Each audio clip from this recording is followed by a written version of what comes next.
Hello, everybody, and welcome to our ranking of the entire Mission Impossible franchise. Your mission, if you choose to accept it, is watch along and comment letting us know how our rankings stack up against your own. My name is Lockie, and it is my absolute pleasure to welcome back with me today Mr. Whittle, aka Matt, aka Wits, whatever. So works. many different names. I go under many guises and aliases, which ties in with today's. It absolutely does. I'm waiting for you to just rip off your mask and then it's Mr. Boylan underneath. Very good. So for those who don't know, Wits and I actually used to do the Fifth Period podcast together. For the last 2 years, I've been doing it with Nick, but it's really nice to have you back, mate, for this category today, because we actually did the original Mission Impossible film on the podcast. Did as well. I'd forgotten about that, yes. In this very room, I believe. Yes, it was a holiday venture, I believe. We watched a few films that we wanted to show each other, and then that was the one where we agreed on this being an awesome film that we wanted to talk about. Yeah. This is how we get around doing M-rated films with the kids. Yes. Just do it on the holiday section. Yes.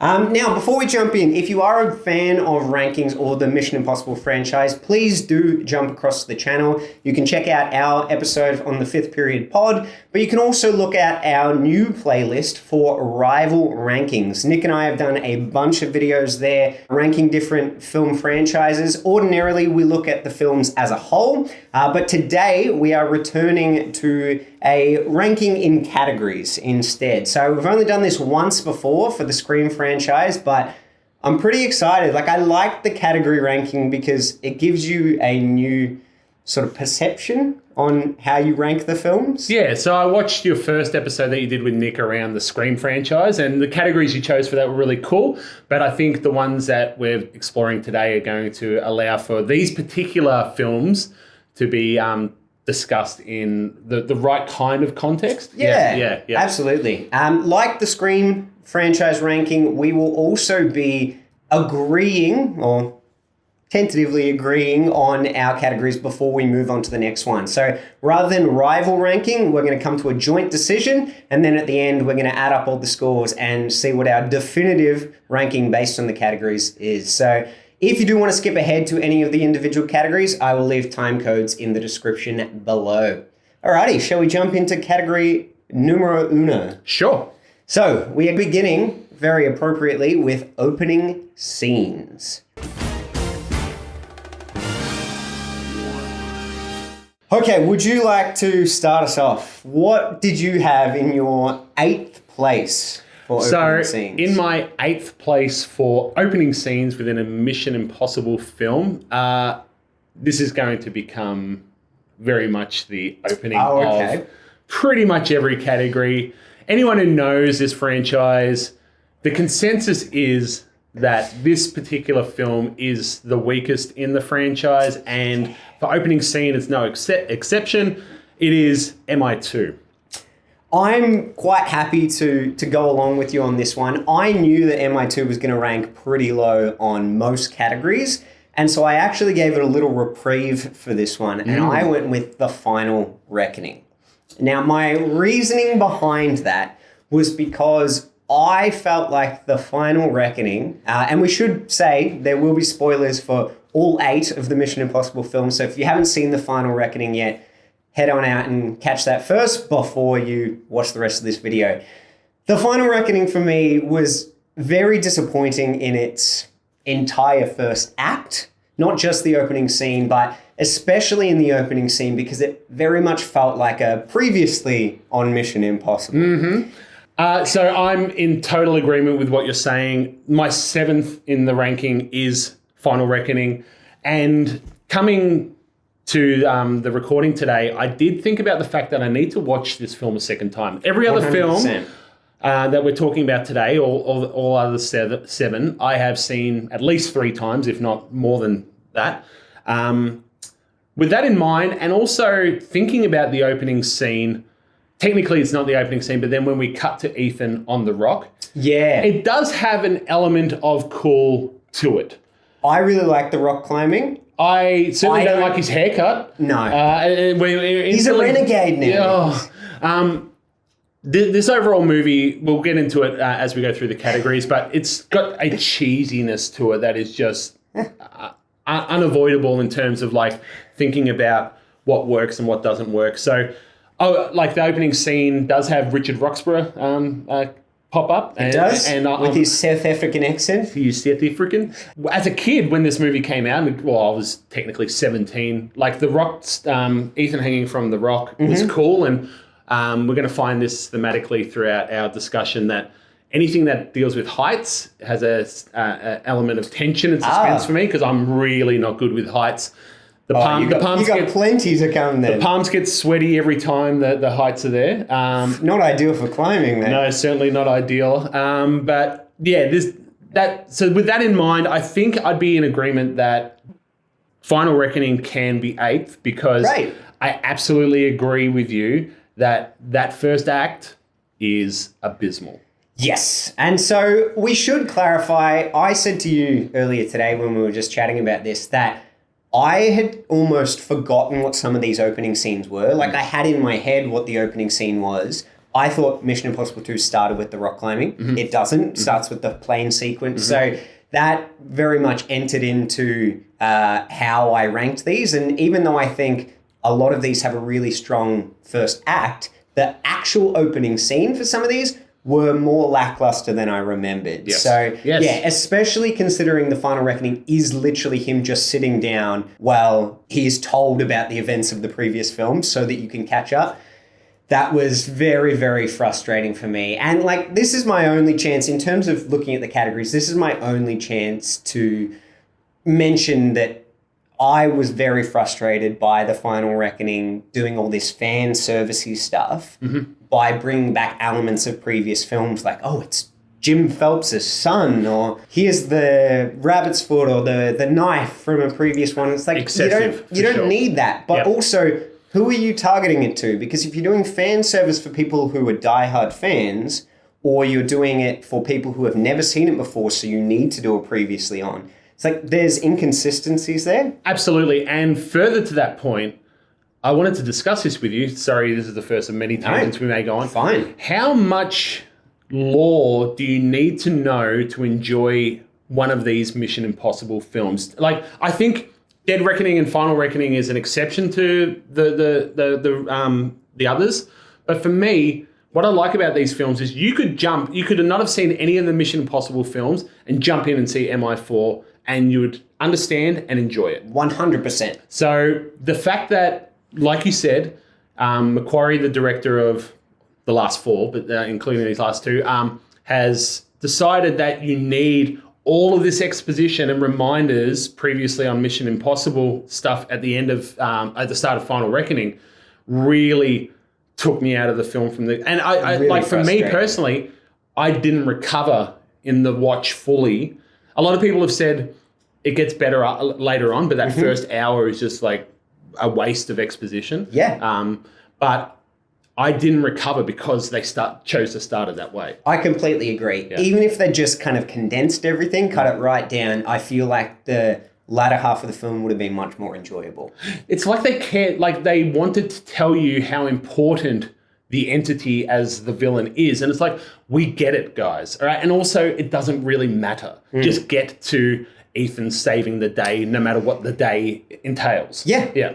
Absolutely. Cool. So we're in agreement then that the Final Reckoning will be in our 8th position. Yep. Followed very closely by MI2. 100%. And with MI2, one of the funniest things about it is it feels like a Charlie's Angels film in that plane sequence at the start. And I looked it up last night. The opening for Charlie's Angels is almost identical, with a mask pull, a plane jump. It's ridiculous. And they both came out in 2000. So it's obviously a reflection of the time as well. But Charlie's Angels is doing like homage to Mission Impossible. And it's very tongue-in-cheek. But it's like Mission Impossible shouldn't be tongue-in-cheek with its own franchise. Do you know much about the director, John Woo? I mean, I love Face Off. Yeah, so Face Off was his his first American film after he'd done a few in his home country. And he obviously got signed on for MI2, which was very, very successful with the first one. So 96, their first one comes out, 2000, the second one comes out, they bring on John Woo. And I just think he was not the right fit for this, what we want from this franchise. also because the franchise has become this action-packed, suspenseful ride. But the first one doesn't feel like an action film. So it's almost more of a stark contrast, just going from 1 into 2. Yes, but it certainly sets a premise of tone that every other film kind of builds upon. And there is a change later on, especially into the latter 4. But just this, it's number 2 is a total anomaly with a bunch of stuff, including that opening scene. Yeah. A big old number 2. Yeah. So in my 6th place, and this is kind of controversial, but I would say that for a lot of these categories, you have 2 down the bottom that you're like, and then the rest of them are all pretty good, but you have to rank them. If they're all good films, something's got to be at the bottom of that. And I was very surprised to say that Fallout was next for me. Ooh, okay. Fallout for me is higher up. Okay. For me, Dead Reckoning was also a bit subpar. So I've got Dead Reckoning in number 5. Happy to kind of move these back and forth. For me, Fallout, similar to the Final Reckoning, not much happens in the opening. No. You've got a dream sequence. Yes. The wedding explosion, which felt a little cheesy to me. And then you've got a briefing about John Lark. Yes. But pretty bland. Yeah. One thing I will say is the strength of it, those briefing type sequences, when done well, really remind you of like the original core of the franchise. Mm-hmm. And that's really nice. I like that the dream does allude to some of the emotional impact of what's going to happen later on in the film. But considering this film is go, go, go, it felt like a lackluster intro to a film that's pretty action-packed. It's a very strong justification you put forward. And thinking about what we get from Dead Reckoning, which is the sub and submarine crash. I certainly feel that has a more traditional excitement to it. So I'm in agreement with you. I'm going to say, great. I'm happy to run with Fallout being in 6th spot. Yeah, and then Dead Reckoning in number 5. Rock and roll. Oh, I thought that'd be maybe later in. I was going to say, we're only halfway through. That's fair. Yeah. That's fair. What did you have in number 4? Number 4 for me was Rogue Nation. I can't authorize that. Okay. So this is MI5, Rogue Nation. And this is where we get to the pointy end where all of them are good, if not great. 100%. Actually, these top 4 are great. It's just a bit too slapstick for me. The plane stunt. So it's the cargo plane. Yes. I would say it's the only time in the whole Mission Impossible franchise where you have a big stunt in the opening scene.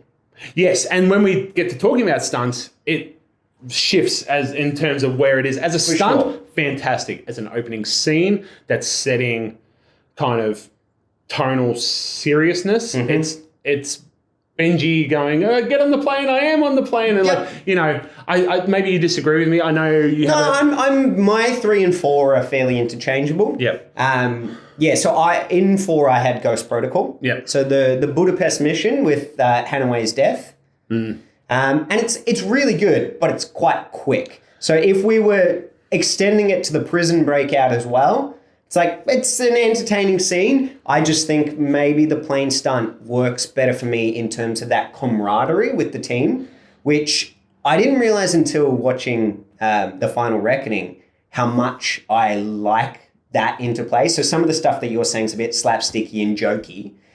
I really like that element. How did you get in the plane? Not in the plane. I'm on the plane.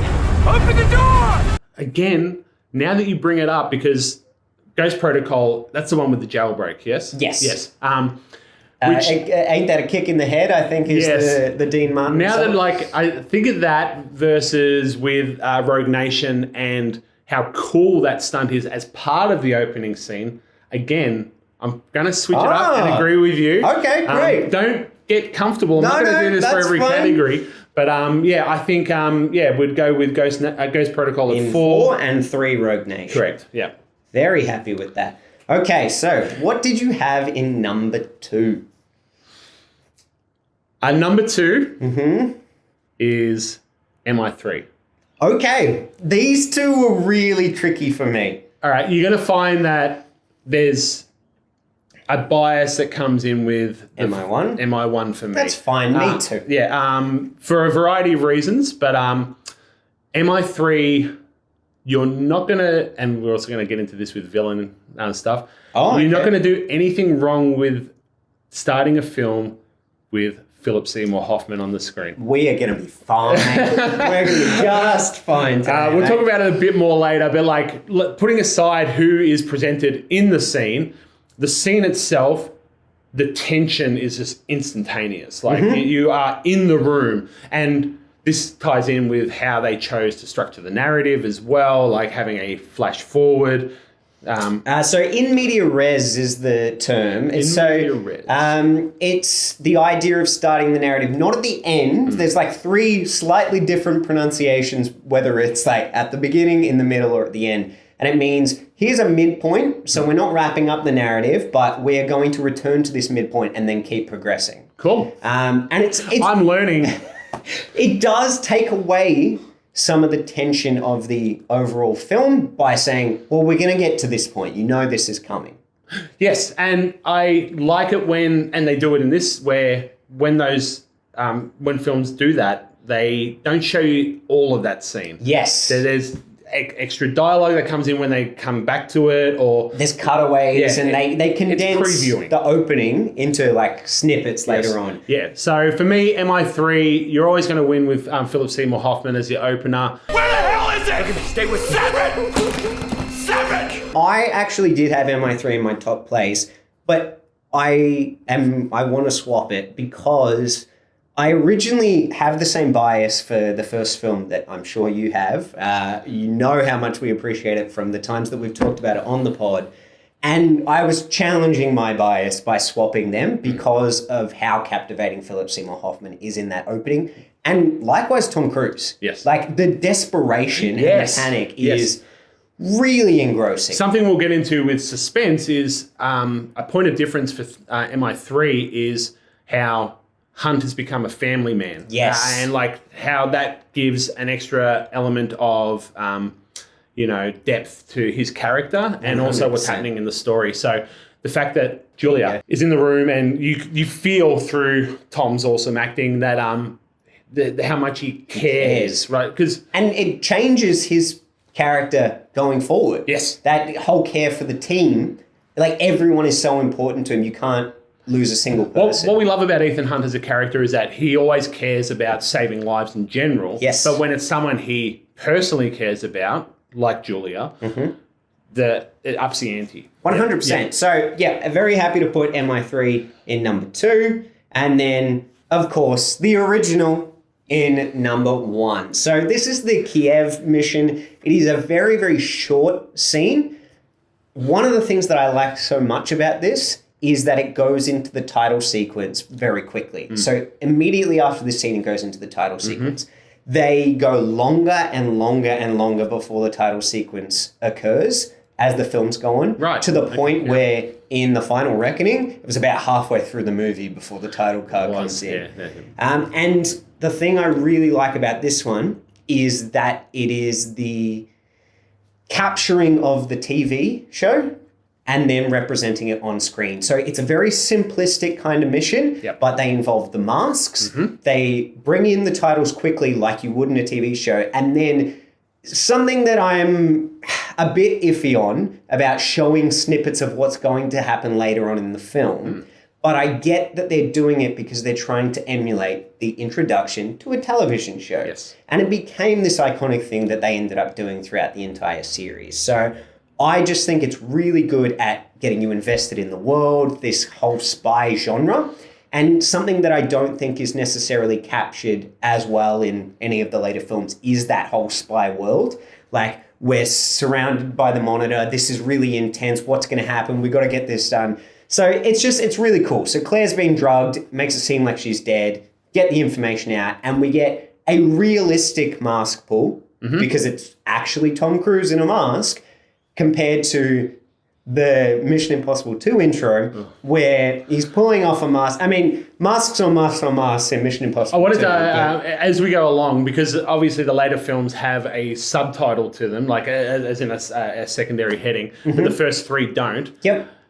any ideas on what you'd call 1, 2, and 3 if they had like alternate titles or additional titles? For me, number 2 would be Oh Hi Mask.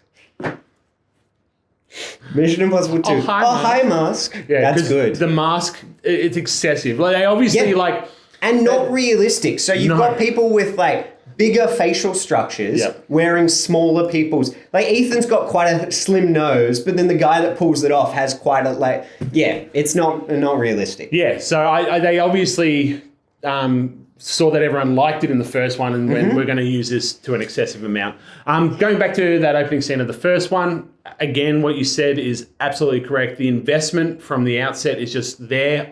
Utter intrigue, just instantaneous. What's going on? And then so gritty as well. Yeah, and then like the reveal of what's happening in that scene is just awesome. So yeah, like whole walls coming apart. Walls, yep. Really good. Yep. Cool. I'm very pleased. Good start. Very good start.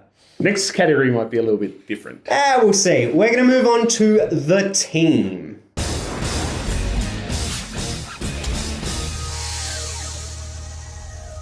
So for this, and maybe you had a different definition of the team, I've kind of listed out the main people he goes on missions with, but then I've also sometimes mentioned like the director of the Impossible Mission Force, sometimes people that have helped him along the way. So if he's got a love interest that's not strictly part of the team, but at some stage helps him out, sometimes I mention that because there wasn't really another place. It's basically the good guys. Absolutely. I did the same thing. Right. If anyone wasn't eventually a villain, they could be included in this category. Beautiful. Yep. All right, so I'm going to kick things off with MI2.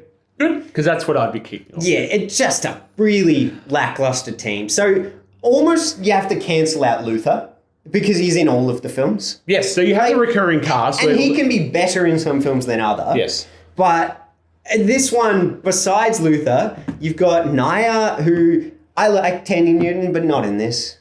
Exactly. Yes. Yeah. I don't like what that character's doing, and I also don't like what they do with her in the writing. Like it's really almost like misogynistic. Yeah, it's no good. Yeah.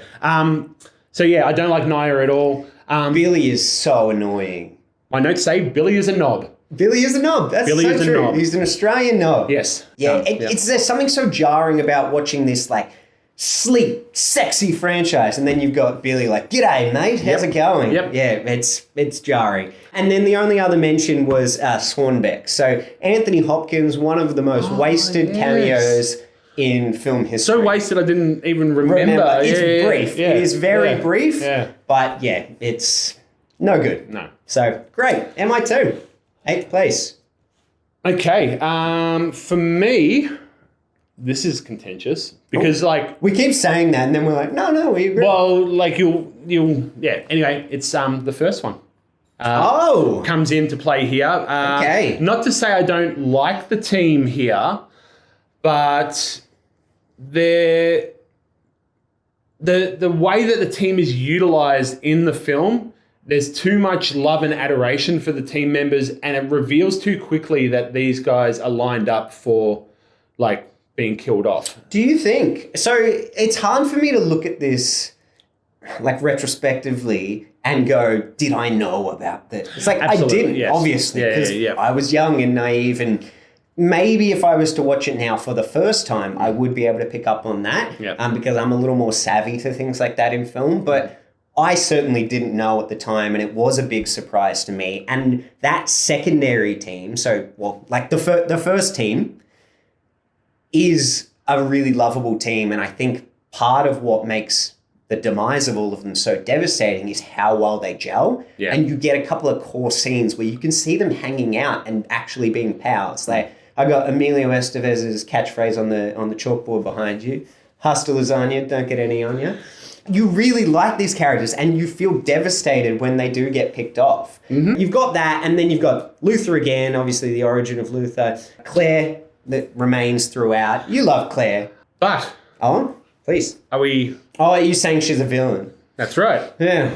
Yeah. It's a tricky one. And then you got Kittredge as well. Yes. Who's like almost an antagonist, but in all of these, he's such a murky role It's like he's not a bad guy, but he's not a good guy. He's somewhere in the middle. And I'm a big fan of that when there's complexity to a character.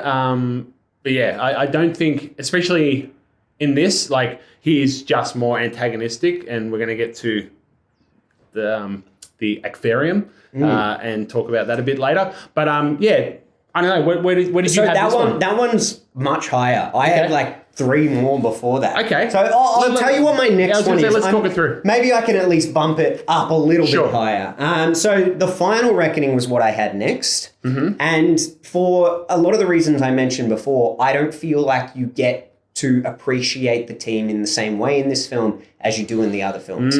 For starters, one of my favorite things about the team is how well they interact with Ethan, and they're split for the majority of this movie. Mm-hmm. It's like Ethan's doing his own thing, they're doing their thing. Yep. We don't get the fun, quippy, lighter moments with the team. No. It's just intense the whole time. Absolutely. And it's also packed. And I actually think they do themselves a disservice by having too many people. Yes. Because you don't get to know the characters as well. Sometimes it feels like people are just there for the sake of it. Mm-hmm. It's like we don't have roles for everyone anymore. Benji, you're no longer the computer guy because we've got 5 other computer guys. Like, yeah, some of it feels a little too forced. So you've got Luther, you've got Benji, you've got Grace, you've got Paris now, you've got Theo, Domlo's back, which is fun. I enjoy that. Angela Bassett's there as well. There's just too many. And then the whole sub-team on the submarine that helps him out as well, the cargo ship. So not even with that, because the girl from Love Lies Bleeding, which is one of my favorite films of last year. Oh, yeah. She's on the ship. She's the one who owns the suit that Ethan's going to. Yeah, and is very proud of her suit. She's underutilized. But then we have Nick Offerman. Yeah, which are all good, but too much. Yes, absolutely. And also that separation of where they exist within the world, like Angela Bassett as the president and her minions around her. Yeah. So like this team's not gelling. And then all the ones you mentioned, the recurring characters, they're not doing anything new that isn't. Yeah, this is the worst version of some of your favorites as well. Yeah. So all right, I'd be happy to certainly put Final Reckoning below MI1. Okay. All right. So next, I actually had MI3, and I know it pained me to do it. Too. Wow, that's so interesting, and I'll tell you why in a sec. But go. I almost want to do a swap on the go and actually put Dead Reckoning next. Yeah, so Dead Reckoning I had at the 6th spot. Cary Elwes doesn't really do it for me. He does do it for me, but just not in this film. Yes. He's underutilized again. Yes. I also just don't buy... he's like a sniveling... Yeah.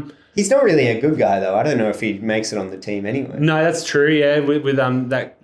But then the big one for me that puts Dead Reckoning low is I never have liked the character of Grace. I like Grace more in Dead Reckoning than the Final Reckoning.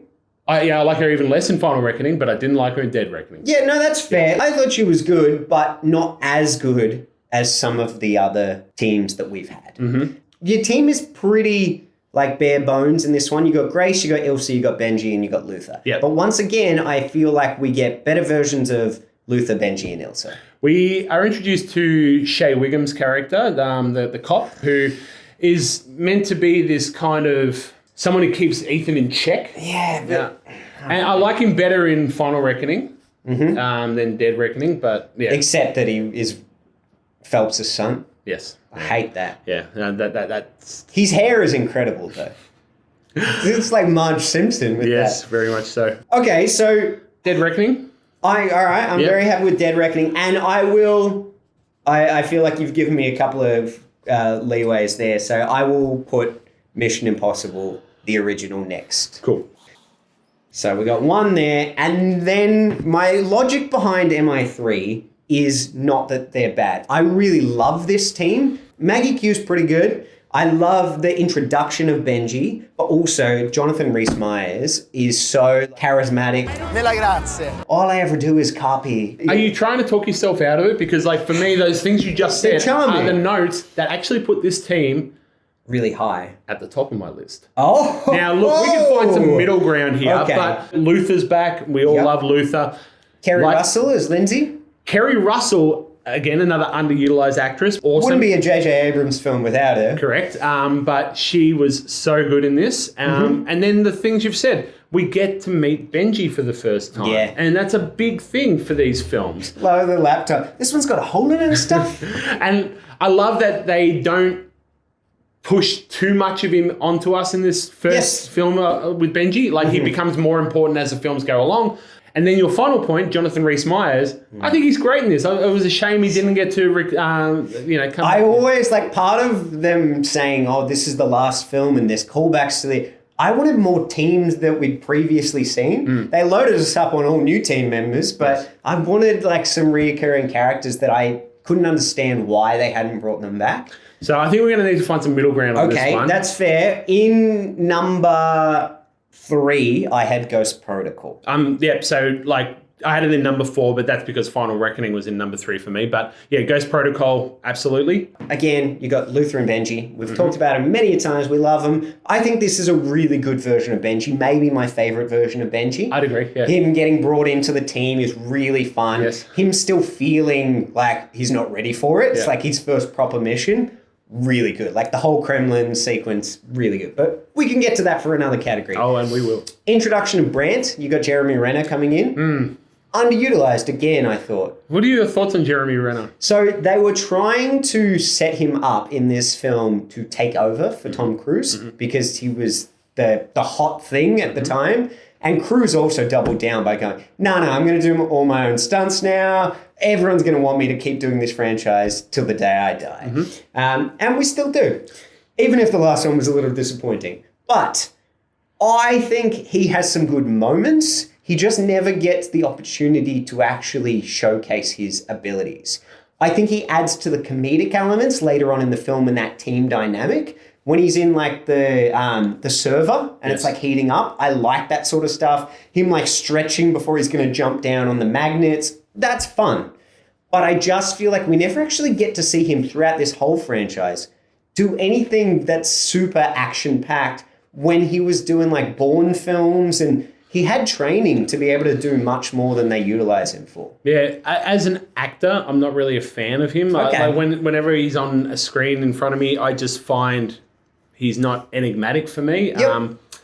And with this particular film, I feel like he gets in the way of the team dynamic. I think that comedic relief, that kind of stuff could be assigned to a Benji or something like that. Yeah. I just think he's one too many on the team. I know that's probably not the common thoughts on that.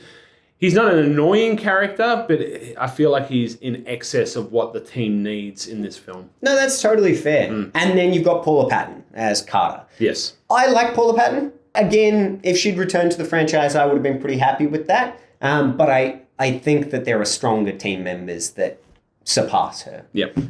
So cool. Ghost Protocol in number 4. Yep. So, next I would have had, and this is technically my number 2 because MI3 is still floating around in there, I had Fallout in number 2. Luther, Benji, Ilsa, all great in this. And then you've got Alec Baldwin coming in as well. Or not even coming in, but as part of the team in this one. Yes. It's the Baldwin factor that had this sitting at 5 for me. Oh, he actually weighs it down for you. Yes, not because I don't like him, but I am so... It's when the George Costanza issue where a character, an actor becomes so synonymous with a character for you that you can't then reconnect them into a new world of 30 Rock? 30 Rock. Okay. Yeah. Great. So I couldn't take him as serious as I wanted to in this film.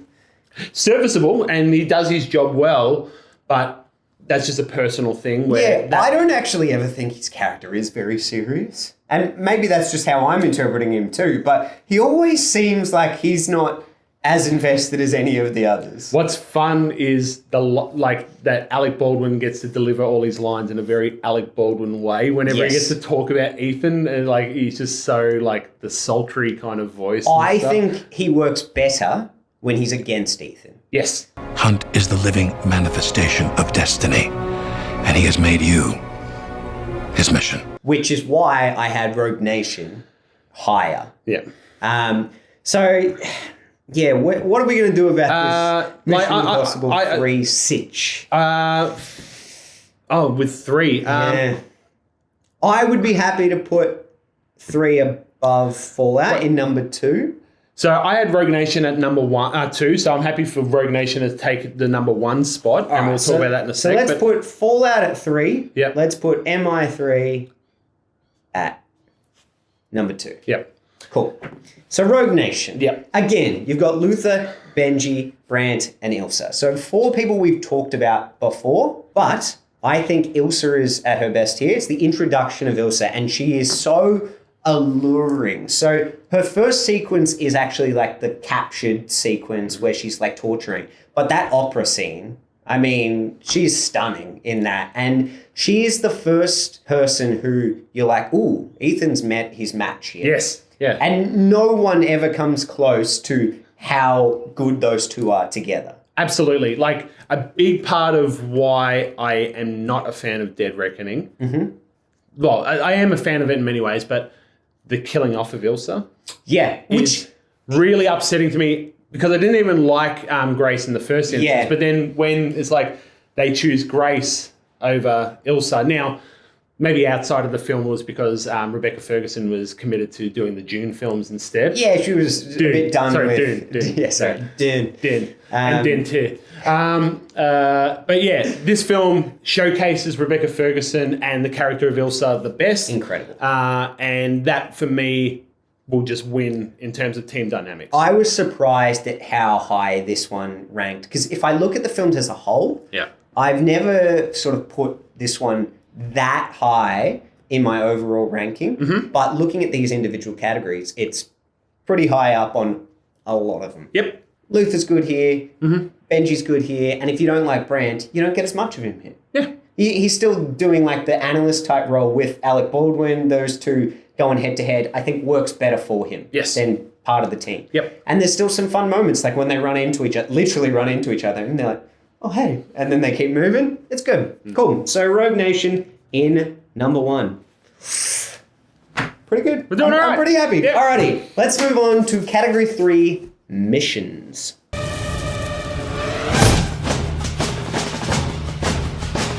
Can't have a Mission Impossible film without missions. And I will say that there are some of them where they give it a red hot crack with very limited missions. And I think that probably played into my ranking for this. What we actually consider missions too might differ between us as well. There is crossover with, well, most missions have a stunt involved, and we have that coming up as a separate category later on. But we did talk about this prior to the podcast, where you can separate the two, because a mission is a plot device that puts, action into place. Yes. Whereas the action itself, as an isolated scene with the stunts involved, can just be exciting on its own merit. Yeah, so I looked at missions more, this is something they have a predetermined plan of what they want to do before it unfolds. So it can't just be like, oh, we're in the middle of something and now there's an action sequence. Like, that's not a mission. It doesn't necessarily have to be introduced to us overtly as a mission. Like, no, but first we're going to do this, then we're like the classic heist trope. Yeah, we get told a lot of the time, your mission, if you choose to accept it, Ethan, will be this. And great, I love it when they do that. I don't think there's ever there's maybe one or two where we are told that, and it's like, just get to the mission already. Oh, exploding sunglasses, man. Come on. But yes, I am in agreement. And what I love about the missions, and we'll get to it as we talk through the films, is I think over half of them are failed missions. And that drives the narrative as well. 100%. And one that's going to rank pretty highly on my list too, it relies on the failed missions. Yes. Cool. So, for consistency's sake, I had Mission Impossible 2 in my last place. Ooh, okay. Mission Impossible 2 came in at 7th for me. And it was neck and neck on these, but The Final Reckoning is my last spot for me. I had them in 7 and 8, and I'm happy to switch. I just think The Final Reckoning, despite all the fat that it could have trimmed, I think that it has more missions.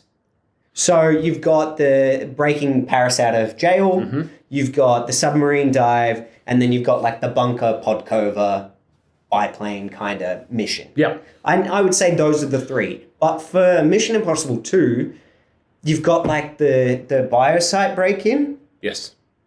The end. Yeah. And that is for Mission Impossible 2, that's the only scene that I kind of cared about. And even then, I still feel it's very flawed with its execution. But it feels like it's doing the first film, but worse. Yeah. And it also, after that initial like helicopter dive, it kind of turns into an action sequence very quickly after that with like just guns. Yeah. John Wood. I'm in agreement with your arrangement there. Yeah, I'd say MI2 probably last, and then followed by Final Reckoning. Yeah, for sure. There wasn't enough, and it didn't feel like the structure of a mission as per normal. Well, we've talked about it already, but that whole flow on from the previous film, I assume you're talking about Final Reckoning. Right? Yeah. With Final Reckoning, it's like, just to remind you, they're after the entity, and I'm trying to shut it all down. The whole idea of I'm being basic with it, but the whole idea of the internet's the enemy. Yeah, it's very much a generational concern kind of vibe into the story, and then to have that be the overarching and through the excessive exposition, the thing that they really drive into you. It's just like, no, all right? They want Ethan to take over all of it. It's like, you should control it. It's like, I can't even switch on my computer. Oh, and that's a separate thing with like switching Ethan into God mode in the last couple of movies, where like Ethan should be just revered and be everything. Anyway, I'm digressing, but I'm in agreement so far. Tom Cruise is like, write it so that I'm God, but write all my lines to be like, no, I'm not God. I'm just a man. I'm just a humble man. Next I had Dead Reckoning in number 6. Woo! Uh-oh. Big difference between us? Yeah. Okay, let me explain why. Okay. So I think you've got a couple of key scenes. I don't know that I'd call like the Ilsa getting the key Arabian Desert one a mission. No. So got infiltrating the intelligence briefing. I wouldn't call that a mission either. Where he like breaks in. It's got a mask, I guess, but it's just him by himself. No, that's not a mission either. But there's two big ones in this Abu Dhabi Airport. Yes. Defusing the bomb there, which isn't what they initially go there to do. And then there's the key interception on the Orient Express. Yeah, and that one, that second one, like that's what pushed it up for me. Because I think that there's so much complexity to how they present the happenings within that mission that I was enthralled. Like that is such a huge final act in any of the films. Yep. And to have it framed around it being Claire playing the White Widow and stuff like that, I love that mission. Yeah, I guess I thought that one felt like it was copying some of the stuff that they'd done previously, which obviously in this franchise they're going to do. Yeah. But it didn't feel that fresh for me. The part that was when I probably liked Grace the least on the train. Her character was not that endearing to me then. I thought earlier stuff like through Rome, the car chase. Hey, look, I'm sorry. This is... It's okay. No, this car, the way they... It's okay. No, the way they set them up, sometimes it's just... Let's go. Takes me... Let's go. She's more appealing then because of some of the banter they've got. But at the end, I was like... she's been confident the whole film, and now she's like really nervous to do this thing. There's inconsistencies in the character there. I think that's outweighed though by the screen presence of Vanessa Kirby. Yeah, that's true. Just like so good in everything she's done. I love her in The Crown, and then in this. Has she made it onto your villains list? Yes. Okay, good. Because we'll get to that. I think she did. And then Kittredge and what role he's playing in the end there as well. And then Pom Klementov. All these characters are just doing so much great stuff in that mission. That yeah. I think that one will do okay for like stunts if you're separating the two. But the mission itself for me felt pretty stock standard. Fair. Yep. And because it's only that one and Abu Dhabi compared to in the other one, I feel like they've got like mission. So you've got a greater range to choose from as well in terms of what pushes it higher. But having like 8 missions that are all lackluster isn't any good either. But I don't think they are for the others. Sure. Next, so we'll leave 6 open for now. But next I had Fallout. Okay. which Fallout is going to rank really highly for stunts. But the missions, again, I'm separating the two. So you've got the nuke trade, which again, I don't think that's much of a mission. No, it's a bit of a fizzer. Yep, the nightclub mission, that's a good one. Yes. Because you've got the whole Halo jump into the nightclub, but like the fight in there and everything. But I was finding it tricky to actually pick what is it about missions that I like. I like the techie elements. I like the nitty gritty kind of, we have to do this to be able to do this, to be able to do this. That just, again, feels like a meetup. It doesn't feel super mission-y. You've got capturing lane. That's pretty good. I really like that. Like with him knocking the truck into the water and then like chasing through while the others go and retrieve lane. Yes. Really fun. And then you've got the medical camp in Kashmir at the end. Great.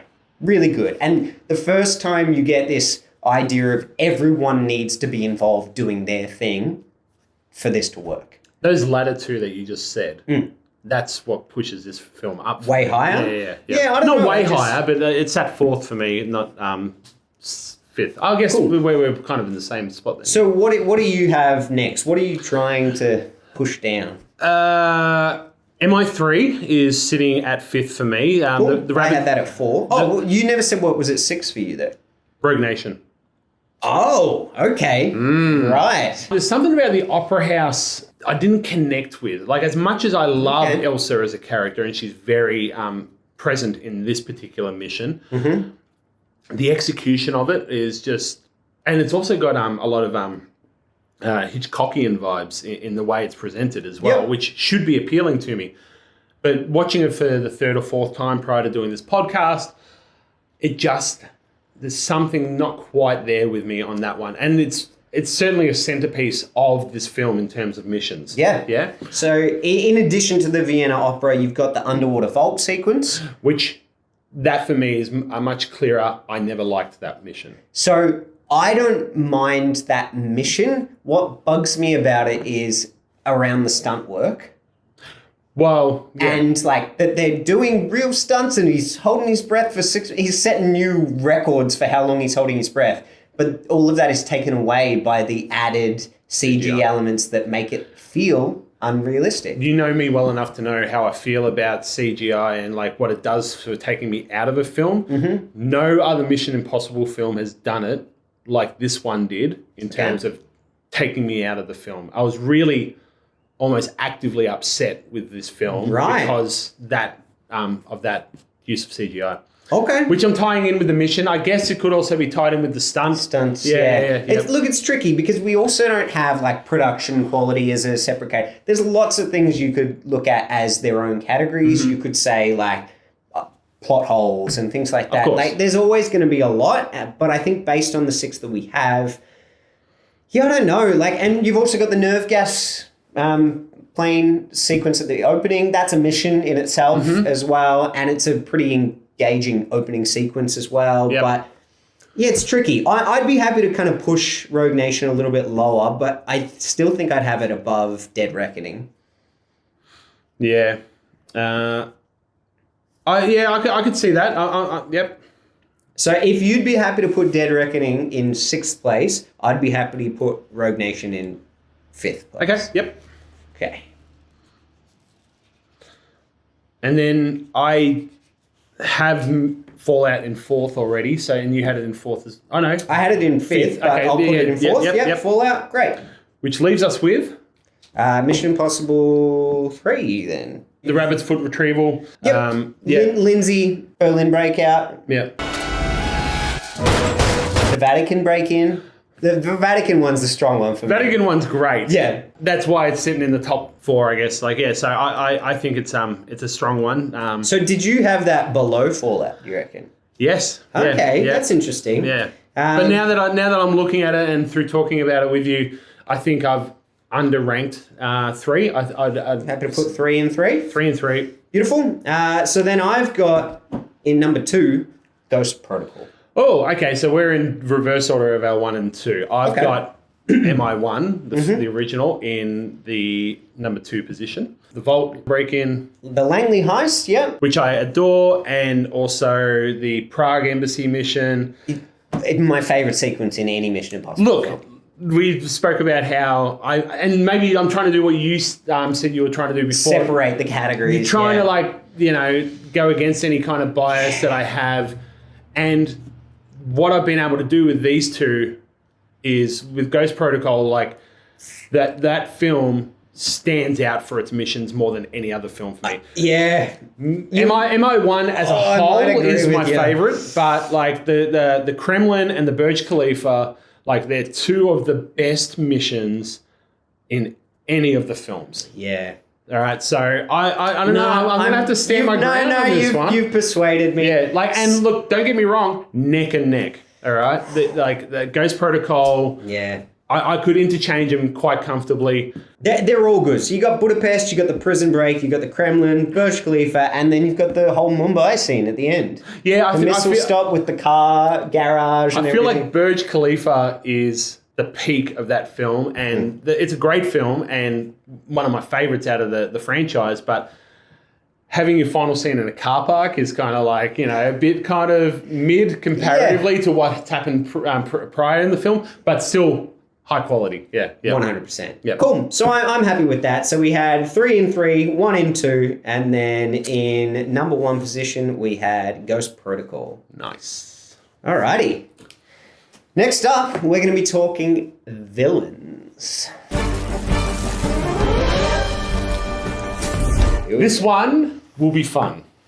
I hope so. They've all been fun so far, but like, you know me well enough to know that villains for me make a film. Like some of my favorite films, actually my favorite film of all time, No Country for Old Men, is all about how good the villain is. Yeah. And pretty much if you look at my favorite films, it's because it's got a great villain. I couldn't agree more. I think the villains are the more fun roles to play as well. It's just, And this franchise has some really memorable villains and then some not so memorable villains. Yes. Or memorable for all the wrong reasons.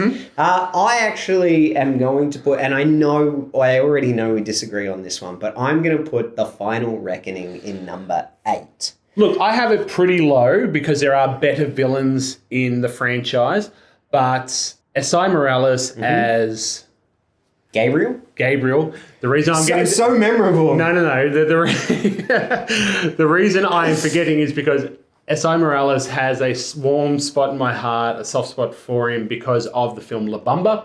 Right. Have you ever seen that film? I have not. He plays a character called Bob, which is Richie Valens' brother, and But we're not talking about him. But in like, La Bamba. I like Esai Morales as an actor because of his previous work, and then a lot of the criticism of him as a villain in both Dead Reckoning and Final Reckoning is because he's a bit kind of melodramatic, he's just a bit silly. He's super silly. Yeah. But I don't see it as like that same way as many others have. So let's just put him to the side for a second. As silly as I do find him, and his death sequence is, I hate it. We'll talk about that. It's a good scene, Yep. but his actual death, it's a bizarre choice. But we already talked about how eye-rolling it is to have the big bad being the internet. Yes. And so for that alone, I'm like, last place. Yeah. It's a good rationale that you put forward, and obviously through my previous comments, I'm on board with that. Let me just talk to you about what my list is, and then we'll kind of come to an agreement. So my final one, or my least villainous villain, was Cobalt. We're talking Ghost Protocol. Oh, okay. Yep. That's pretty low for me. Kind of a nothing burger of a villain. Yeah. We got Hendrix, Wistrom. Who's Cobalt? He was that was Hendrix. Hendrix. Yeah. Hendrix was Cobalt. I just didn't connect. Neither of them. And the part where it takes off Wistrom's face and it's Hendrix, and you're like, who cares? Yeah, that's right. You're both nobody. Yes. Yeah. So, look, not the worst villain, just the most boring villain. And villains are important in this franchise to me. So that's fine. I'm on board with Gabriel being lesser, but for this one, it's just because it was a nothing burger. Yeah. You've got Moreau as well.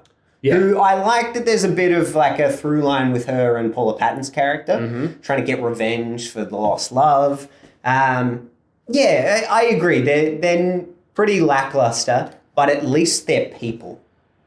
As opposed to, like, you can't even put a face to the entity. And, like, I know that in some ways maybe that's more threatening, but not for me. I want, like, the charisma of a villain. Yeah. And, even if they have very little charisma, they've got more than the internet. I'm happy to go with Ghost Protocol in 7th, because I actually had it in 6. Cool. So 8 for 8, the Final Reckoning. Yep. And then you've got Ghost Protocol. In 6, I have Mission Impossible 2. Good. Great. Because Sean Ambrose, you. just so soap opera. Do Gray Scott. Yeah. They just don't make him very imposing. Like, No. Yeah. You know he turned down Wolverine to play this role? I had heard / read that somewhere. Wild. Yeah. Wild. Yes. He would be so pissed about that. But yeah, he's nothing. And Richard Roxbury's pretty annoying in this role. Yep. With his a brook in his throat. Like it's very frustrating. Why is he South African? Because. Just because it's villainous. Yeah. Cool. And then in 5, I actually had Dead Reckoning. As do I. Okay, so, great. And we've already talked about why. Yeah. I certainly aren't as critical on Gabriel as some others are, but he's more appealing to me in this film. He doesn't seem as goofy in this film. He seems more threatening. Yep. In the latter film, he just seems like he's kind of on the back foot with the entity. Like, oh, please let me back in the club kind of thing. And no good. Yeah, this is where it's going to get juicy. Okay. All right. Number 4, I actually have Rogue Nation. Okay, I have Rogue Nation at 3. Okay. Let's talk it out. So you've got Solomon Lane. There's 2 Solomon Lane films. Yes. He, to me, in this film, is not all that threatening. I think he's better than Atlee. Atlee's your other villain in this. Atlee's the one who brings this one down for me, for sure. So head of MI6, but he kind of started the syndicate. And to me, that feels weird because he's like this sniveling little pencil pusher. Yeah. And he's actually the bigger bad than Solomon Lane. Yeah. So I like Solomon Lane as a villain. I think the presence of Sean Harris on the screen is fantastic. I love a lot of what he does. the voice doesn't gel for me. Okay. Ethan, I smoke 8 packs a day, kind of. It is a little bit silly, I guess. Interesting, because I'm worried, like, if I take him down here, then I also need to take him down when he reappears. But we'll get to that. I'm with you for him to reappear. Right. Okay. Yeah. So Rogue Nation in a 4, I'd be in agreement with that. Great. And then I had Fallout in 5, and I know Fallout has good villains. I think Solomon Lane is better in this. Like the gruffer Solomon Lane works for me. Yes. Henry Cavill is awesome. So good. This is why this nearly gets to number 1 for me. And then you got Vanessa Kirby as well. Those 2. All right. Yeah. So Lane is trumped by the White Widow and Lark. Yeah. So it's really tricky because I think that this film has incredible villains. I just think there's reasons behind the other 2 films having better villains. And it's not necessarily about the people themselves, but it's how they fit into the narrative as well.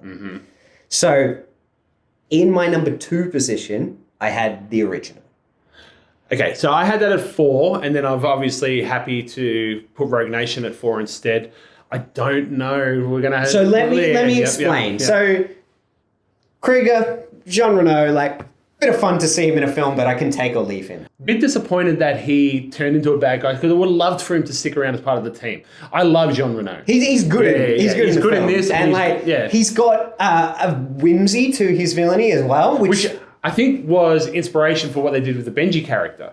Like they actually thought this works in terms of like something for Ethan to bounce off. So I think he was setting a foundation for what we then get from Benji in other films. Yeah, right. Yeah. Phelps for me deserves to be in the second position because of the implications for the franchise as a whole. And what it set up in terms of twists and turns, taking your leading man from the long-running TV series. I know it pissed a lot of people off, making him the big bad, but what a great kind of twist. Yes. And I know we're looking at this as like well, by today's standards, would it even be a twist? And it's like, but we have to look at it from when it was released and what a big reveal that was. Yes, Phelps as a villain, certainly up there.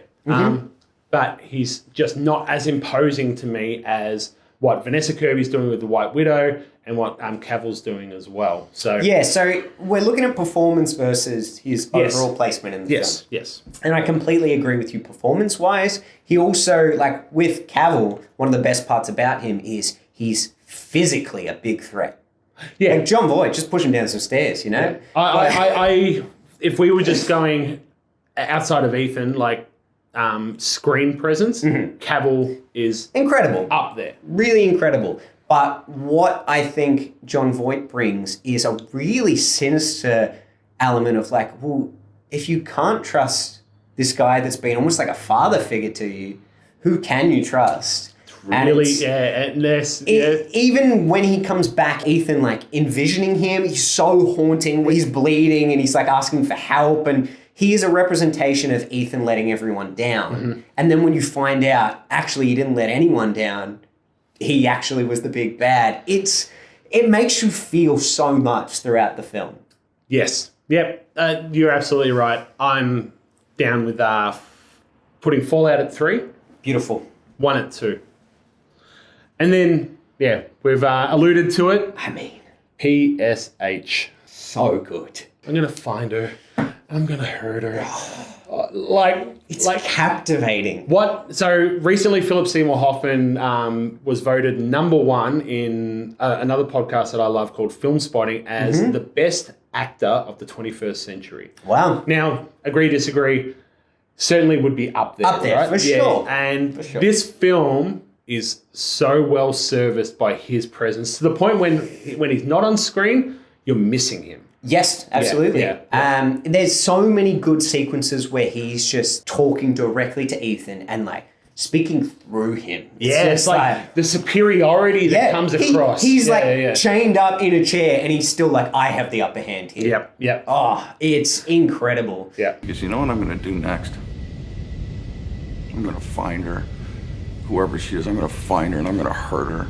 And I also like some of the jokey moments and when Ethan is him and like the mask sequence and the reverse, there. because you need to, like, when Ethan is him, it's Philip Seymour Hoffman playing Tom Cruise's character. Yeah. And so what he has to embody... Philip Seymour Hoffman being Ethan, being Owen Davian. Yes. Very cool. Really cool. Yeah. Great. I'm so glad that we agree on that. There was no way that wasn't going to be my number 1, and I would have fought to the death for it not to be Basically, there. the whole reason I had villains as a category was just so I could sing Philip Seymour Hoffman's praises. Very good. Put in that clip of him singing What's the Buzz from Jesus Christ Superstar. Why should you want to know? Don't you mind about the future? Don't you try to think ahead. Sandy? Save tomorrow for tomorrow. Think about today instead. Sandy? What? Alrighty, next up we've got Suspense. Okay, so probably not going to be a surprise, but in my 8th place, Mission Impossible 2. Yeah, because the suspense is Never. non-existent. Yeah. So a big thing that for this category and the films in general for me is how quickly do we get to something that is action and kind of intense in terms of edge of your seat, right? Mm-hmm.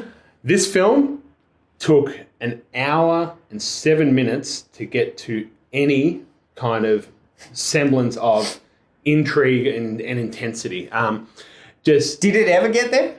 And arguably it doesn't really kind of execute. This is like when they're in the pharmaceutical, the lab. Okay. It took like half of the film to get to that. Yeah. And that's the peak, and it's a pretty mediocre peak for that film as well. Just generally low in suspense, focuses too much on romance and sexy Ethan. Yeah, but I don't care about the characters, so therefore there's no stakes. That absolutely. Different. And the mask stuff is just excessive. Muscle. Yep. That very much takes me out of it. Next up, and I hate putting this film so low because I really like it, but I actually had Ghost Protocol next. Oh, all right. I'm going to have to fight you on this one. Fight away. And again, because I like this film so much, I'm happy to boost it up. But because the tone is so much lighter in this film, it actually takes away a lot of the suspense. Whew. That was not easy, but I did it. What'd I miss? It never feels like they won't disable the missile. And I guess you could argue that through all the films. It's yes. Like, well, the good guys are going to win. But because the tone is so light, I never feel the emotional impact as I do in some of the other films. During the stunts, and we spoke about this earlier because you linked suspense a lot with the action sequences or the stunts. And I said, yeah, but that's going to be a personal preference based on your own fears. And you mentioned earlier in the pod that you have a fear of heights. Yes. So Burj Khalifa, you're like, oh, this is suspenseful for me. Yes, and look, our next category, our final category, we'll talk about that a bit more. For Ghost Protocol, for me, the suspense is more around a return to form in being a classic spy vibe in the first act. Mm-hmm. Like it's doing what the first film does so well. No romance setup, no... Yep. Ethan is an everyday man kind of character. He is just into the mission. He's very much that spy kind of vibe. Zero love interest in this film, in Ghost Protocol, which again... There's an allusion to Paula Patton. Yes, but yeah, so. And I feel like the stakes are really high with the nuclear war threat. Yeah, I don't feel it as much as I do in something like Fallout. Right. You know? Well, I had Ghost Protocol in second place for this, so if it's going to drop down, well, I can't have it down right, to I'm not going to 7. put it at 7 then for you. Yeah. In my 6th, and I'm happy to easily have this in 7, I had The Final Reckoning. I had that in 7. Great. Yeah. So let's just put that in 7. In terms of, stakes and suspense on this, like, we already know, we've talked about it, the opening, the first hour is just bleh. Mm-hmm. And this film arguably takes longer to get to any kind of semblance of severe action. I agree. Yeah. This film, unlike my other films, this film was the one where the suspense for me relied entirely on the stunts. Yeah, so and the other films I found suspense in like character dynamics or overall plot, but this one, the biplane and the submarine, I found really intense. So underwater stuff is my equivalent to Your Heights. Right, whereas this underwater scene, I just found it so boring. Oh no, the parts where things are like collapsing and he's trying to get through and get past stuff, yeah. I found like a mixture of being underwater but also like claustrophobia. That felt more intense for me. Right. But we're in agreement with Final Reckoning of 7. Fine. Yep. Next, I had Rogue Nation. I had Rogue Nation at 5th, so thereabouts, yeah. Okay. I have Dead Reckoning at 6, but where did you have? Dead Reckoning is a lot higher for me. Okay. I think this was something I spoke to you about after I saw Dead Reckoning. It felt like it had recaptured a lot of the De Palma of the first film. In terms of like bug-eyed paranoia and like what's going to happen and who do I trust and people are changing their appearance in real time on the internet. Someone's going to die and I got to get there first. I'm not in a disagreement with you on that, but I think it does that to the point of excess. Oh, okay. And that takes away from a good balance to keep the suspense in place.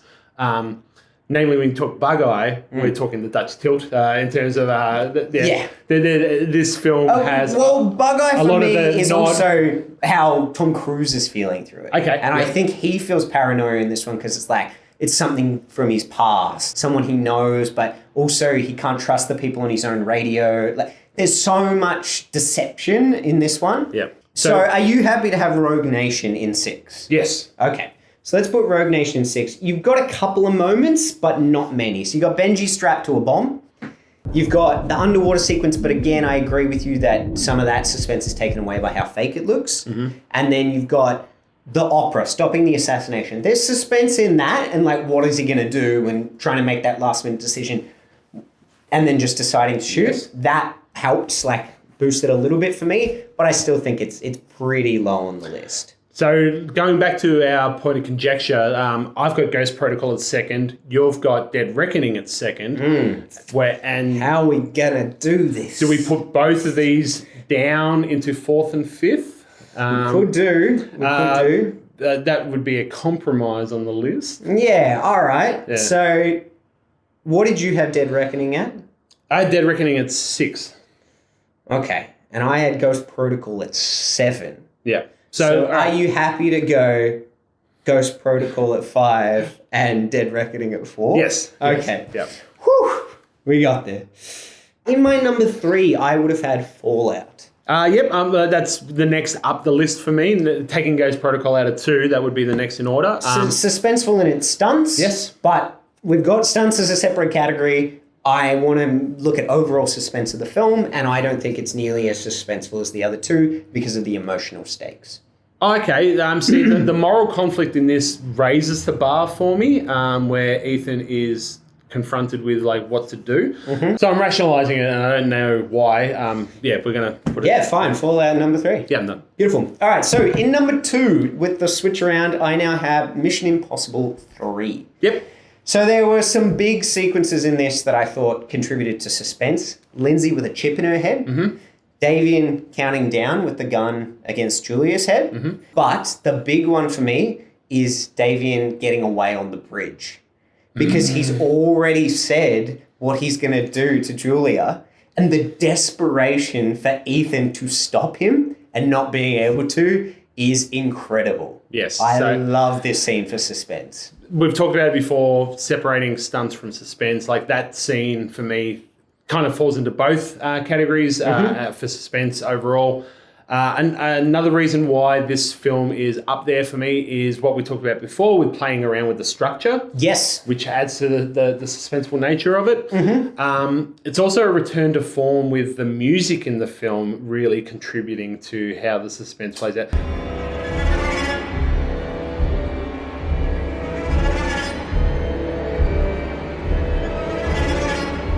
Number 2 is known as a bit of a joke because Limp Bizkit plays the theme song, whereas this film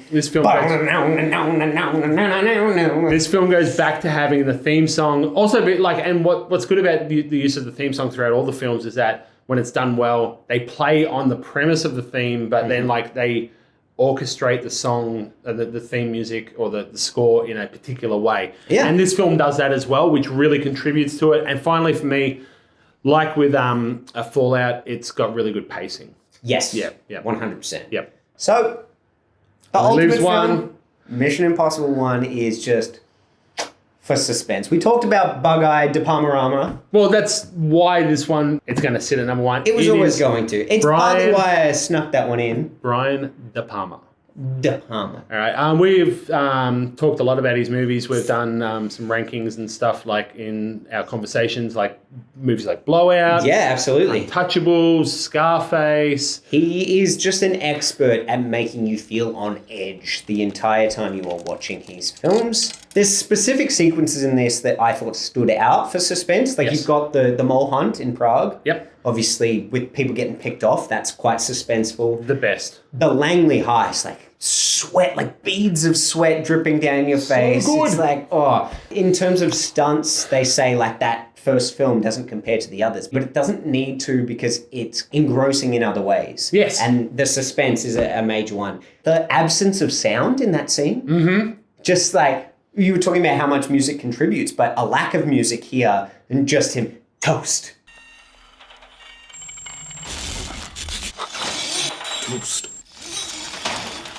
But ultimate suspenseful sequence, the aquarium restaurant. Yes. So Kit Rich obviously accusing Ethan of being the mole is my number one scene I show to my students.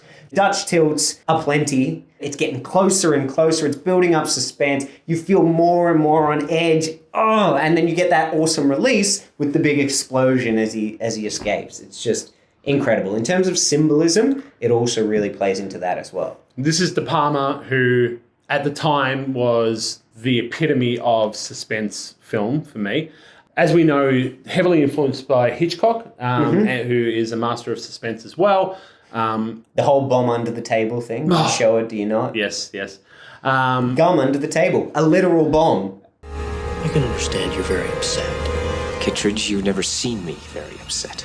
The final scene in this film takes away from the suspenseful nature. The Phelps reveal helps with the suspense. With his little, like, he's wearing the glasses and then he's like, I gotta put them on to show that it's actually happening. Yeah, overall, this film wins on suspense for sure. Awesome. Final one, we're looking at stunts.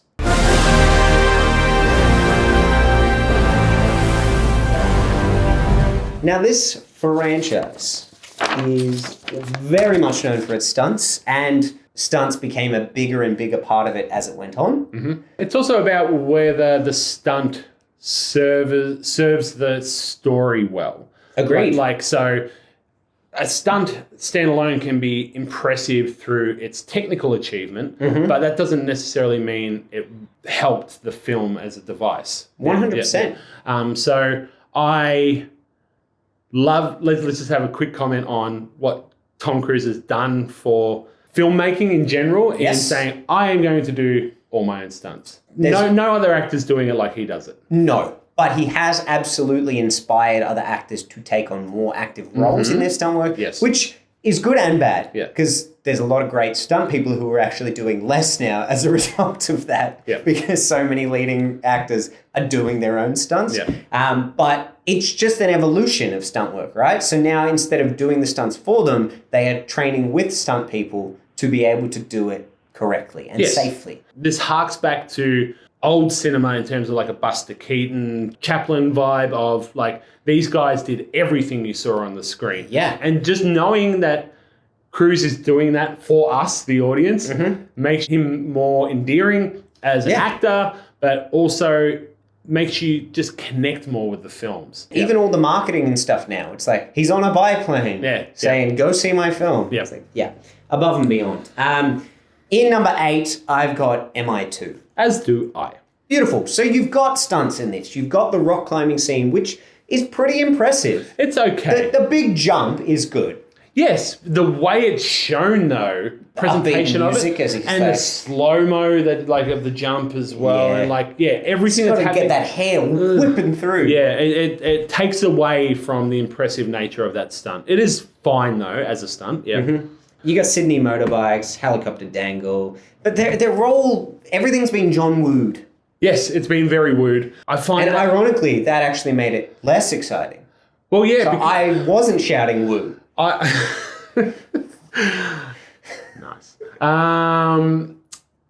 Especially with the motorcycle kind of. Oh, when they run into each other and it's just like smack. This whole idea of Ethan being almost supernatural, like we want Ethan to be grounded as a human in all of these films. The sudden ability to be like this martial art expert and stuff like that at the end, it's just like, no thanks. Like, some of his best stuff in these films is when he looks out of his depth. Yes. But he's like, but I got to do this anyway. It contributes to... Like the Lark fight in the bathroom and he's just like, oh God, I got to keep doing this. Yeah, great. Really good. Anyway, 2 at 8. Pained me to do this. It really did. But in my number 7 position, even though it's listed as 68, in my number 7 position, I actually had Mission Impossible, the original. Only because of the evolution of the stunts. I feel like there wasn't as many intense stunts back at the beginning. There were a couple. So, and I'm happy, please help me push this up because I felt like I needed to shower after putting the original film so low on this list. Hanging on a Wire, the Langley stuff, that's pretty intense. But it doesn't feel as much of a stunt as some of the stuff that comes later. High Speed Train, pretty cool, but again, because it's a green screen background, doesn't feel as much of a stunt. I still really like it, and the fact that it's a high-speed train as opposed to the train sequence later on gives it an extra level of intensity. And then you've got the aquarium explosion, which was a really dangerous stunt. I can't remember how much water, but basically if he hadn't moved at the right time, he would have been crushed under the weight of it. Yes. So it is a big stunt, but I just think that all 3 of those, when comparing them to what came later, doesn't have as much impact in terms of being like, whoa, that's dangerous and that's impressive. Now, you mentioned how the stunts fit into the overall plot, and perhaps that will allow some wiggle room there. But I do think as actual individual isolated stunts, there's more impressive stuff in the other films. So allow me to present said whittle room. Please. I like it. I like it a lot. I had MI1 much higher up. Okay. I like what you're putting forward certainly makes me think about separating Suspense from purely the I'm stunt. trying not to be biased because it, like, as an isolated film, as not looking at the categories, Mission Impossible 1 is the far superior film for me. Yes, yeah. So I'm trying to be like, well, for this one, I do have to put it lower. I didn't have it in number 1, but I had it in number 2. But now that you are saying these things, I'm like, yeah, I get your points. Like, I've always been quite dismissive of the final stunt because of said green screening and like it hasn't aged well to watch it now, especially. But Aquarium Escape and Langley Heist as stunts, like even though they're pretty modest now comparably to what Cruise/Hunt has done for us later, the importance of those at the time really pushed this up the list for me. Happy for MI1 to come down though.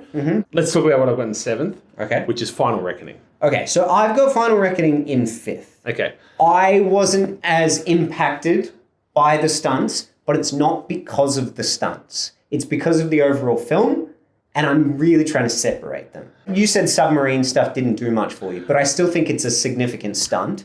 I like the knife fight too. That's quite cool, like the hand-to-hand combat. Yeah. But for me, the biplane is like one of the best stunts in the series. It is just hampered by the fact that when you get to that scene, you're already a bit like, this film's been lackluster. Because it's biplanes, that seemed a bit schlocky to me. Oh, really? Yeah. I quite liked that. Like, we have something similar in Fallout where the helicopter chase, right? Yep. But because they're biplanes, it's kind of like, are we watching a film from the 1930s here? Right. Like, like the use of those seemed silly to me, which took away from the stunt work. Like, can see your point and certainly technically proficient, but Final Reckoning was down for me. And MI1 is up. So let's see how we go. What have we got? In like quite low on my list, in number 7, I actually had MI3. I've got that at 6, so it certainly is low. Yeah, so you've got missiles on the bridge, which is pretty cool. Yeah. Like the big jump over the hole. The bridge scene is what put it up. You got the Shanghai jump, swinging between the buildings, and also landing and then sliding down and shooting people as he's going down the footing. And then again jumping out with the parachute really low. Yeah. All of that in quick succession is pretty impressive. And then you've got the things in the Vatican, so like climbing through the wall jump, like the drop-down nod to the original film. Also the running through Shanghai, not stunt work per se, but pretty cool kind of scene. Yeah, I think that's higher than Mission Impossible 1. What do you think? Comment below. I'm happy we'll redo the whole video based on your comments. Push Final Reckoning from 5 down to 7. I will concede that for starters. Sure. In 6, I will happily put MI3 if I can then put the original in 5. That works for me because looking at what I've got in terms of notes for the other 4, there's justification for these being in the top 4 for sure. Beautiful. So, in number 4, I've got Dead Reckoning. I've got that in number 3. Okay, so you got the Rome car chase handcuffed, you got the motorcycle cliff jump, and then you've got the train jumping / train fight kind of on top of the train. I think like these top 4 in general is going to be so hard because all of them are just like, when you just list that, I'm like, why isn't it in number 1? Because especially the motorcycle jump onto the train and then the train jump at the end, those are fantastic stunts. They are fantastic stunts. What took away from them for me was that there was so much digital editing afterwards that made them not look as impressive as the actual stunt was itself, which I feel like is going to come into play for you for Rogue Nation as well, with the underwater stunt. Yeah. So it's like, that is an impressive stunt. But when you're watching the film, it doesn't feel like an impressive stunt. And the motorcycle thing too felt very digital. Did it? Like, Yeah, because he jumps off a ramp and they replace the entire ramp with a cliff face. Like, I always have an eye out for, like, use of, like, digital kind of cleaning up and additions. And that one just didn't stick out to me as something that distracted. Yeah, I don't know. It also got way too much exposure before the movie release. So that is something that they do now. Yeah. And similar sort of thing with the train jumping. Very fun. Like jumping carriage to carriage. So good. Feels like something out of a video game. Yes. But again, digital replacement of the drop underneath them took away from it from me. Okay.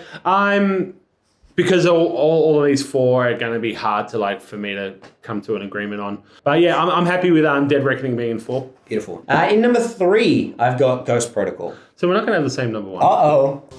I thought you said the Kremlin.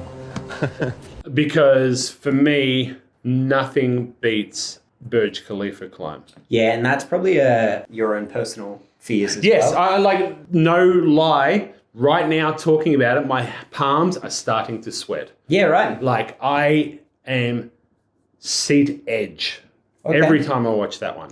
I just, awesome stuff. So I had Ghost Protocol in 3 and Rogue Nation in 2, and these I'd be happy to swap around because Rogue Nation, the cargo plane one for me, is intense. And that feels real the entire time. Same with Burj Khalifa, so those two are kind of on par for me. The Underwater Vault, a little lackluster, but still, because water for me compared to heights for you, so interesting. It had an impact. Yeah. But I think the Morocco bike chase doesn't get enough attention. That's really intense. And he's literally in like this thin shirt and he's going so close to the ground and weaving in and out of cars. It wasn't until I obviously did a rewatch of all these films, aside from the new one, to prepare for this podcast. And I wasn't aware that even that stunt, it's actually crews in the street doing it. Like, and like, I should have known better. And the car chase in Morocco as well, but the bikes especially. Because like, he's helmetless, like, it looks like all the cars are around him. Like it's such a sense of real and danger. That one I could probably, because that was after I did these notes that I became aware of that. So that one probably could push up a bit for me. Yeah. But the other one about Rogue Nation that I really like, he's hand-to-hand combat. So when he's being like tortured and he escapes, like climbs up the pole and then goes like full-on fisticuffs against all the guys in the room. It's really intense. Yeah. Like, one of the things I absolutely hated about The Final Reckoning was a similar sort of setup in sequence and then cutting away and not showing him beat the guys up. Oh, at the start was so frustrating. Oh, and, like, besides the fact that I don't really want to see Ethan bloodied and violent to that level, that's a separate note. I agree. Like, you know, having that be omitted from view. Felt lazy. Yes. Yep. Really lazy. Yep. So yeah, that's why I had Rogue Nation above Ghost Protocol. But obviously, where is Fallout sitting for you? Fallout was 4th for me, but like again, like all of these are kind of just a mishmash of like awesomeness. So for me, Fallout is the one where they released their own special features on all the stunts because I think it's the most stunts in a film and they just keep happening. They're unrelenting. So you've got the helicopter climbing and then flying through the canyons. You've got the halo jump. Halo jump is huge, yes. You've got a motorbike chase in that one too, through the streets. Yep. You've got the rooftop jump where he broke his ankle. Also just that whole chase. You've got the bathroom fight. Is this the one with the lane breakout as well? Yeah. You've got the cliff fight and then you've got the rock climbing. All right, yes, because when you list them as like quantity and quality, I feel Fallout could go top for that. Okay, so you're happy to put Fallout in 1? Yep. All right, so then do you want Ghost Protocol in 2 and then Rogue Nation 3? Yeah, I had Rogue Nation much further down because the vault dive just like is a fail for me. It tanks the rest of the film for you. That, and also what we talked about previously with hanging off the plane at the start, because of how slapstick the delivery of that stunt is to me, I don't feel it has as much impact as it could have either. Yeah, so that's totally fair. It's like Gabriel hitting his head on the biplane. It really takes away from it, hey? It takes away from his face for sure. Yeah. Nice. Yeah. Cool. Well, that is all of our categories, guys. Give us a moment to tally up our votes, and then we will get back to you with the final scores. Ba ba ba ba ba ba ba ba ba ba ba ba ba ba ba. Diddly, diddly. Okay, we have tallied the votes, and it is very, very interesting. So we had 8 films and 6 categories, meaning you could have a total of 48 out of 48 if you scored the highest in all 8 categories. Now, I was pretty sure what was going to end up at the bottom. I was pretty sure what was going to end up at the top. I was very uncertain. I thought the middle would be quite murky for the two of us. We inferred at the start of this podcast and throughout that there is this whole grey area of like what is the best of the best for each of these categories and for these films overall, because the films are more often than not just fantastic. Yeah. So in our last place, no surprise here, we had Mission Impossible 2. So number 2. Out of a total of 48 points, it only scored 9 points. Yeah. I was surprised that it wasn't ranking lowest in all categories, but we were generous in some.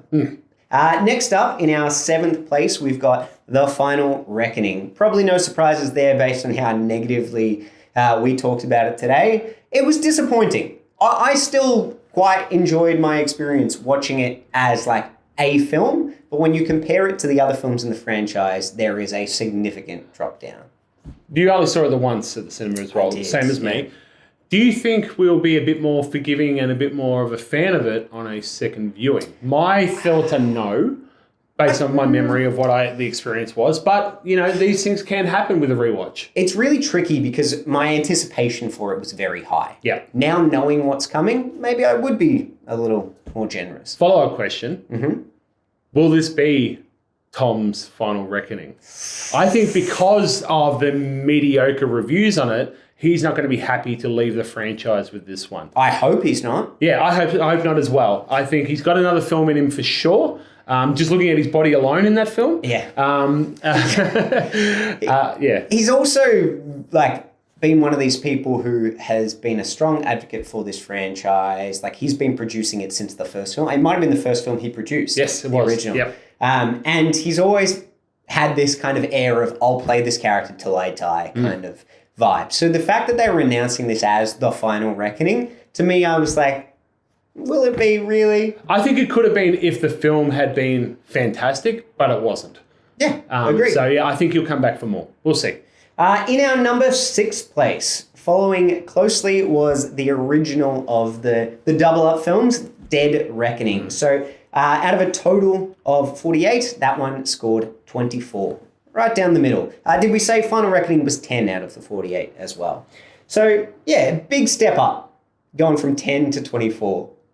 Yeah, and that checks out. We always drew a clear line between those bottom two and the rest of the franchise. For sure. These 6 that we're now listing, this one being the first of the top 6, they're all great films. These 6 are what bring me to the franchise, bring me back to the franchise. Dead Reckoning is great for me. Yeah, 100%. Yep.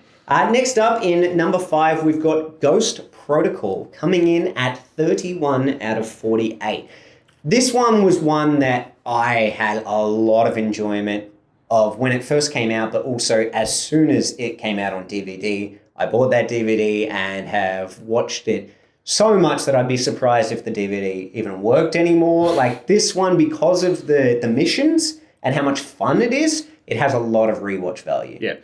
Kremlin, Burj Khalifa, and then the subsequent Sandstorm chase, which we haven't talked about until... No, well, it didn't quite fit into the categories. No, it doesn't. It doesn't feel that suspenseful, but it also isn't a major stunt. Yeah. So, yeah, but it's a great sequence. Yes, yeah. And we were talking about this too, like, even though we're saying, like, well, this is our definitive rank based on the categories, we've left categories out. you might like some of these categories more than other categories. So it's not a realistic ranking, but it's just fun to look at it from a different perspective. For sure.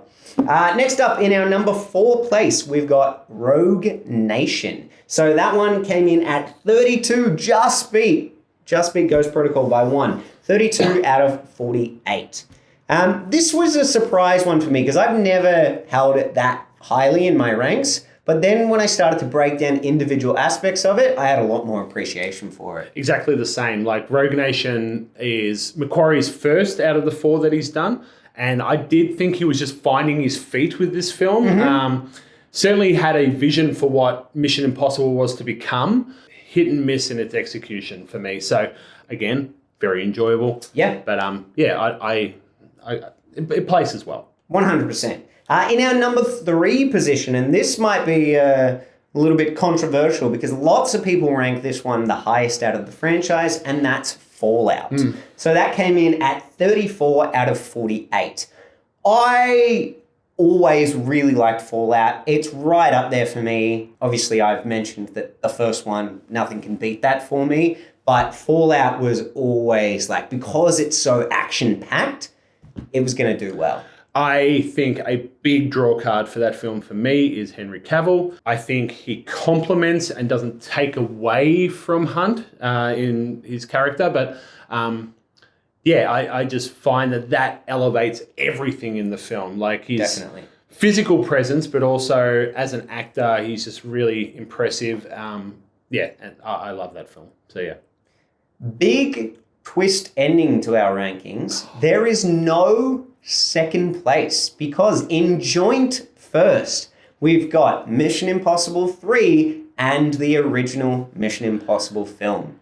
Very surprising. Very surprising. Yeah. I am still a little shooketh that this is how things turned out. I'm really glad that Mission Impossible 3 is getting some love from us because it was one that when, again, like Ghost Protocol, I watched it over and over again. Big one I watched with my sister as well because those fun dynamics with the team, which obviously pushed it high in our ranks. But I am shocked that it came equal first because I would say that, again, there's quite a sizable gap between 1 and the rest of the franchise, like there is between the lower 2 and the middle ground. Agreed. I think if we wanted to make it so that there can be only one, highlight the reference, through the fact that you and I are in agreement that number 1 is our personal favourite, we put number 1 at 1. Yeah. But the rankings are what they are, the tallies are what they are, and I am surprised and pleased that 3 is up there. As mentioned to you in doing the rewatches prepping for this podcast, I shuffled around my personal favourites list, which I don't mind putting it in the YouTube links. No. Head to my letterboxd if you want to check out my top 8. Because they aren't in this order. The rankings are different to my personal preferences. 3 was in second place for me, but on a rewatch of all of them, it did shift down a little bit as a whole movie. Obviously love it, but kind of impressed to see it so far up our ranking list. Yeah, I'm proud of it. Yeah. Good on you, 3. Good work, J.J. Abrams. Yeah. Who says you don't know how to finish a story? Interesting with J.J. Abrams is that this is like his first ever directorial. Yeah, well, from television through. So that's why it has that real Alias vibe to it. Yeah. That's what he's working on before. Yeah. But please let us know what your rankings are. Not just your overall rankings, but how did we compare in your individual categories as well? Was there something you didn't consider or something maybe we have forgotten as well? A reminder to go check out the channel, catch up on Wits and I's old podcast for 5th period, but also checking out the other ranking videos, especially Scream if you like this kind of a format with the different categories. But as always, guys, thank you very much for tuning in and catch you on the next pod. Bye.